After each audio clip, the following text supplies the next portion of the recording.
இந்தியாவில் இருக்கிற ஒரு கோட்டைக்கு சாயங்காலம் 6 மணிக்கு மேலே உள்ளே யாருக்கும் போக பெர்மிஷன் இல்லை. அதையும் மீறி உள்ளே போகிறவங்கள அரெஸ்ட் பண்ணுற அளவுக்கு கவர்மெண்ட் ஸ்ட்ரிக்ட் ரூல்ஸ் போட்டிருக்காங்க. அது மட்டும் இல்லாமல் ஆர்கியாலஜிஸ்ட் டிபார்ட்மெண்ட் ஆஃப் இந்தியா அங்கே ஒரு போர்டே வச்சுருக்காங்க. சூரியன் மறைஞ்சதுக்கப்புறம் அடுத்த நாள் விடியற வர உள்ளே போகக்கூடாதுன்னு போர்டே வச்சுருக்காங்க. இப்படி கவர்மெண்ட்டே ஸ்ட்ரிக்டாக ரூல்ஸ் போடுற அளவுக்கு என்ன நடந்துச்சு? சுமார் 300 வருஷமாக அந்த கோட்டையில் யாருமே வசிக்கலை. அங்கே இருக்கிற லோக்கல்ஸ் இதை பற்றி என்ன சொல்கிறாங்கன்னா, இந்த கோட்டையில் வாழ்ந்த 8000 மக்கள் மர்மமான முறையில் இறந்துட்டாங்கன்னு, அவங்களோட ஆவி இன்னும் அங்கே தான் சுற்றிக்கிட்டு இருக்குன்னு சொல்கிறாங்க. ராத்திரி நேரத்தில் அழுகிற சத்தமும் சில வினோதமான ஆக்டிவிட்டியும் நடக்குதுன்னு சொல்கிறாங்க. இதுக்கு காரணம் அங்கே நடந்ததாக சொல்லப்படுற 2 சம்பவங்களை பற்றி இன்றைக்கி நம்ம பார்ப்போம். வெல்கம் டு குட்டி கதை.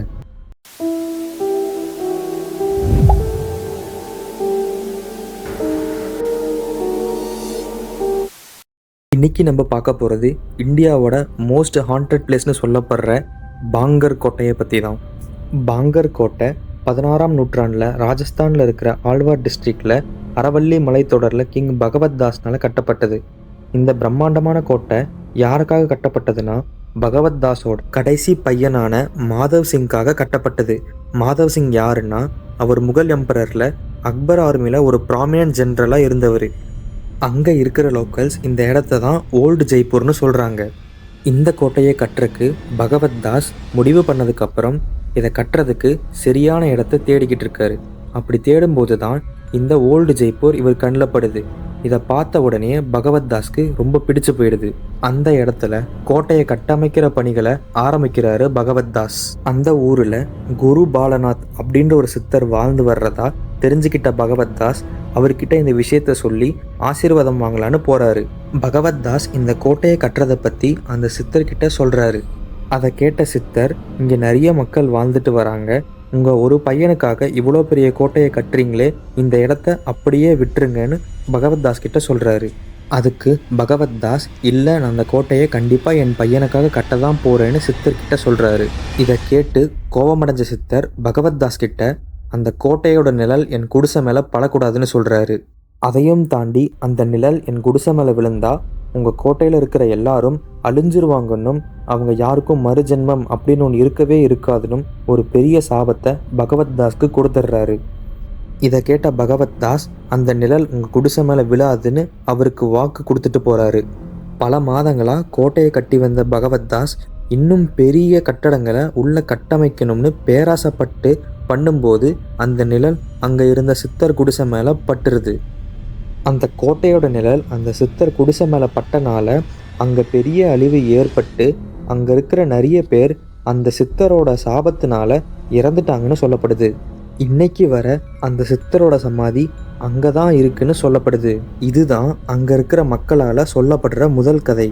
இன்றைக்கும் அந்த கோட்டையை விட்டு தள்ளி வசிக்கிற மக்கள் நிறைய பேர் கூரை இல்லாமல் வசிக்கிறாங்கன்னு சொல்லப்படுது. இதுக்கு குரு பாலநாத்தோட சாபம் தான் இதுக்கு காரணம்னு சொல்லப்படுது. அதையும் மீறி மக்கள் கூரை அமைச்சாலும் ஏதாவது தடங்கள் ஏற்பட்டு கூரை இடிஞ்சு விழுந்துருதுன்னு சொல்கிறாங்க. இரண்டாவது கதை என்னன்னா, இந்த கோட்டையில் வாழ்ந்து வந்த ஒரு இளவரசியோட கதை.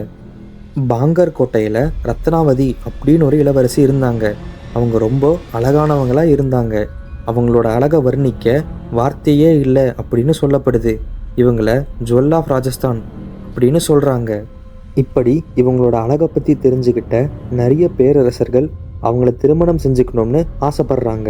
அது மட்டும் இல்லாமல் பல மன்னர்கள் இவங்களை அடையணும்னு நினச்சி போர் செய்யவும் ஆரம்பிக்கிறாங்க. ஆனால் அதையெல்லாம் பெருசாக எடுத்துக்காத இளவரசி அவங்க வாழ்நாள் முழுவதும் அழகாகவே இருக்கணும்னு மாந்திரிகம் அப்படின்றதுக்குள்ளே அவங்கள ஈடுபடுத்திக்கிறாங்க. அதே பாங்கர் கோட்டையோட எல்லையில் ஒரு மாந்திரிகவாதி வசிக்கிறாரு. அவரோட பேர் சிங்கையா. அவர் ராணி ரத்னாவதியோட அழகை பற்றி கேள்விப்படுறாரு. கேள்விப்பட்டு அவங்கள அடையணும்னு அவருக்கு அவர் மனசில் ஒரு ஆசை ஏற்படுது. இதுக்காக என்ன பண்ணலாம் அப்படின்னு அவர் யோசிச்சுட்டு இருந்தப்போ ஒரு ஆயிலில் மாந்திரிகம் பண்ணி அதை அவர் அந்த பணிப்பெண் கிட்ட கொடுத்து இளவரசிக்கிட்ட யாருக்கும் தெரியாமல் தர சொல்கிறாரு. அந்த பணிப்பெண்ணும் அந்த ஆயிலை இளவரசி கிட்ட தராங்க. அந்த ஆயிலை பார்த்த இளவரசி அதில் மாந்திரிகம் பண்ணி அவங்கள வசியம் பண்ண பார்க்குறாங்கன்னு கண்டுபிடிச்சிட்டாங்க. உடனே அந்த பணிப்பெண்ணை விசாரித்து அந்த சிங்கையாவை கொல்றக்கு அவங்களோட படையை அனுப்பி வைக்கிறாங்க. சாகும்போது சிங்கையா இந்த கோட்டையில் இருக்கிற எல்லாரும் கொடூரமாக இறந்து போவீங்க, உங்கள் யாருக்கும் மறுஜென்மம் அப்படிங்கிற ஒன்று இருக்காது அப்படின்னு சொல்லிட்டு இறந்துடுறாரு. அதுக்கப்புறம் அந்த கோட்டை முகலாயர்கள்னால போர் தொடுக்கப்பட்டு அங்கே இருக்கிற எல்லாரும் போர்னால் இறந்துட்டதா சொல்லப்படுது. இதனால தான் கவர்மெண்ட் 6 மணிக்கு மேலே யாரும் போகக்கூடாதுன்னு தடை விதிச்சிருக்காங்க. இந்த தடையும் மீறி 4 பேர் ராத்திரி நேரத்தில் அங்கே போயிருக்காங்க.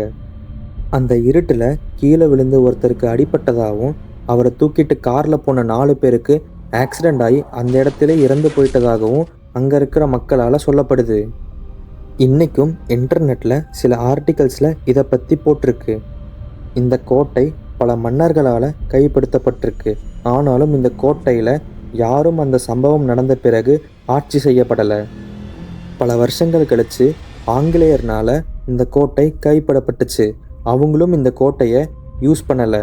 அங்கே வாழ்ந்த மக்களுக்கு என்ன ஆச்சுன்னு இன்னைக்கு வர ஒரு மர்மமாகவே இருக்குது. இன்னைக்கு அங்கே இருக்கிற மக்கள் ராத்திரி நேரத்தில் அந்த கோட்டையிலிருந்து அழுகிற சத்தமும் சில நேரத்தில் அங்கேருந்து பெர்ஃப்யூம் ஸ்மெல்லும் வருதுன்னு சொல்கிறாங்க. 8000 மக்கள் வாழ்ந்த இந்த இடத்துல இப்போ வெறும் குரங்குகள் மட்டும்தான் இருக்குது. அதுக்கு காரணம் அந்த மக்கள் எல்லாரும் இந்த ஜென்மத்தில் குரங்குகளாக மாறி அங்கே வாழ்கிறதா ஒரு கதை சொல்லப்படுது.